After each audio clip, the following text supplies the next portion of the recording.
ffroge sydd ti heddi ar ein gyfer ni. A mae rhaid i fod yn onest, mae'r tywydd dal yn gallu bach yn o'r, sa'n dal yn gwybod os mae'n amser wisgo ffroc. Na fi. Taflwch jwmper mlaen. Fi'n falch bod Alun yn twmlo bod e'n mynd i ymlacio yn ystod yr item hyn.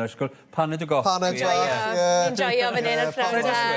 Mae gwynt hyfryd yn dod o'r gegin heddi. Ie, so digon o ffroge, ond beth oed i'n neud, oed i'n mynd o gwmpas y siopau annibynnol, ac am unwaith, oed i'n mynd i rai o'r siopau hefyd sydd wedi bod yn gret, yn os yna cael nhw wedi dod trwy'r post, i gwrdd â'r pobl. A i fod yn onest, mae trysorau o siopau dyn ni'n Nghymru sy'n gwerthu dillad hyfryd, felly o'i wrth y modd bob tro yn ei dangos nhw. Felly mae'r prisiau heddi yn mynd i amrywio, ni'n mynd i gael ambell i beth resymol iawn, ni'n mynd i gael ambell i beth sy'n ddrud iawn hefyd. Ond, wrth gwrs, chi'n gallu gwisgo nhw ar gyfer gwannol achlasuron hefyd. Ni'n cychwyn bant nawr gyda Nia.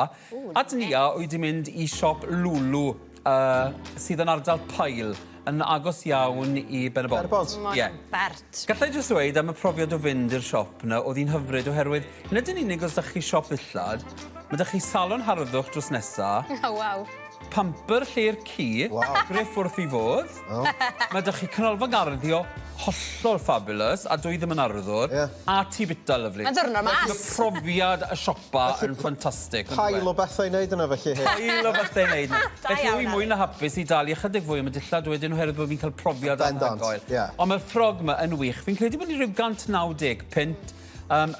Doedd ni a ddim lan ac yn sydd chi'n gweld pan bod i'r costi'r pris yna. Mae'n drawiadol, mae byth yn mynd i ddyddio, mae'r patrwm yn hyfryd, mae'r di hefyd jyst yn sefyll allan y di a'r hifen yma.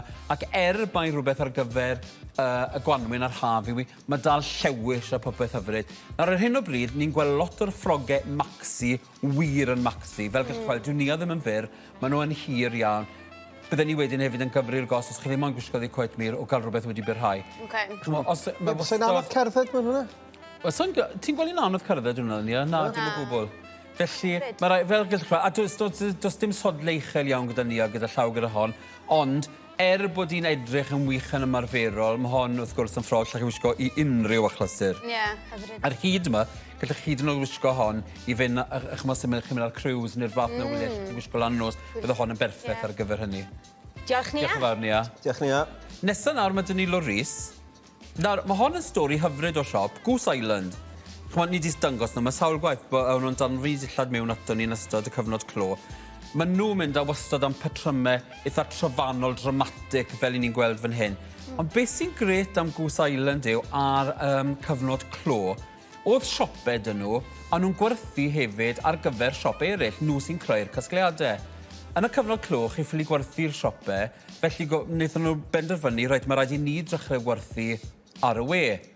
A mae busnes nhw wedi mynd o nerth i nerth i nerth, sydd yn gret i wybod oherwydd mae pawb wedi cael gymaint o trafferthion yn ystod y pandemig, mae'n neis i glywed bod rhywbeth da yn dod mas o fe'n rhywle. Joio rein, mae'r prisiau wastad o dan 50 pint, chi'n gallu ffwrddo beth sydd yn y siop, defnyddiau gret sy'n cael ei taflu'n rhwydd yr perindolchi, ond mae hon yn dramatig oherwydd y glas a'r gwyn. Unwaith eto, ffrog a llewis, mae lot o bobl yn fod yn hapus iawn i weld bod y llewis dal yn ffasiynol. Fi'n credu dy hon, dwi ddim yn torri unrhyw tir newydd, ond gallwch chi ddod i cyfwisgoedd yn y fel ni wedi gwneud fan hyn, eitha hamddenol, y bag yma fan hyn, y rucksack a'r sandalau. Yn yr un modd, gallwch chi gwydwch bod chi'n mynd i achlysur arbennig fel priodas, petai chi'n mynd am lliw, gallwch chi'n gwneud melyn er enghraifft, sodle melyn, bag melyn. Mae gymaint o ffordd lle chi'n gwisgo'r ffrog yma, mae i fyny. Ac ar ôl falle gwisgo i un neu ddoi achlysur arbennig, byddech chi wedyn falle yn gwisgo i mas, a pan chi'n mynd ar eich gwyliau, dod i jacket denim. O'n i jyst mynd i ddeud, denim jacket. Ie, denim jacket. Ond wrth y modd, Goose Island yw hwnna, mae'r manylion pawb ar y sgrin. Diolch yn fawr. Hyfryd, diolch Lorys. Ni'n mynd nawr lan i'r gogledd at cwmni y siop So Chic yn Bangor. Nawr, maen nhw'n adnabyddus iawn yn y gogledd, wrth gwrs, am dillad a chlasuron arbennig priodasau. Mamer briodasferch, briodfab ac yn y blaen. Ond maen nhw hefyd yn gwneud casgliadau hollol hyfryd o ddillad arbennig. Mae rai fi wedi, pan i chi yn mynd ar gyfer hyn, chi'n mynd i dalu chyd bach yn fwy, ond chi'n talu am rhywbeth reit special. Defnydd silc yw hon, ddim yn ymwneud chi'n cael ffrogau silc dyddi yma. Mae'r patrwm yn drwyadol, mae'r toriad yn ddiddorol. Chi'n gweld bod y darn wedi plethu a mynd lawr y blaen fan hyn. Stroiff nest rownd. Fe welwch chi wedyn ar hon. Y darnau'n clymu yn y cefn a popeth. Mae'r holl fanylion mewn defnydd wir i chi mynd ddefnydd gridfawr hyfryd. Y peth cynta wedodd Nest pan ddod o ddim mlaen, mae'r defnydd mae'n twmlo'n hyfryd. Beth y pris da? A fi'n credu bod hon yn 200 pint, fe? 200 a hanner, ie. 200 a hanner Ie. yw'r pris hon. Ie, a fi'n gwybod mae 200 a hanner yn lot o arian ar gyfer ffrog, ond mae pobl byth a bainydd yn gofyn i ni, beth llai wisgo fi'n i briodas, chymod, dwi'n westai mewn priodas.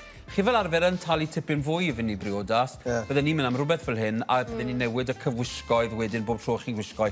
Melyn unwaith, sodle falle, gwyrdd tywyll tro nesa, dir tro nesa, a sawl ffordd i gwisgo. O, ti sicr mynd i sefyll allan, hyfryd. Diolch. Diolch ti, mwy o ffracyn nes mlaen. Mwy i ddod. Edrych mlaen.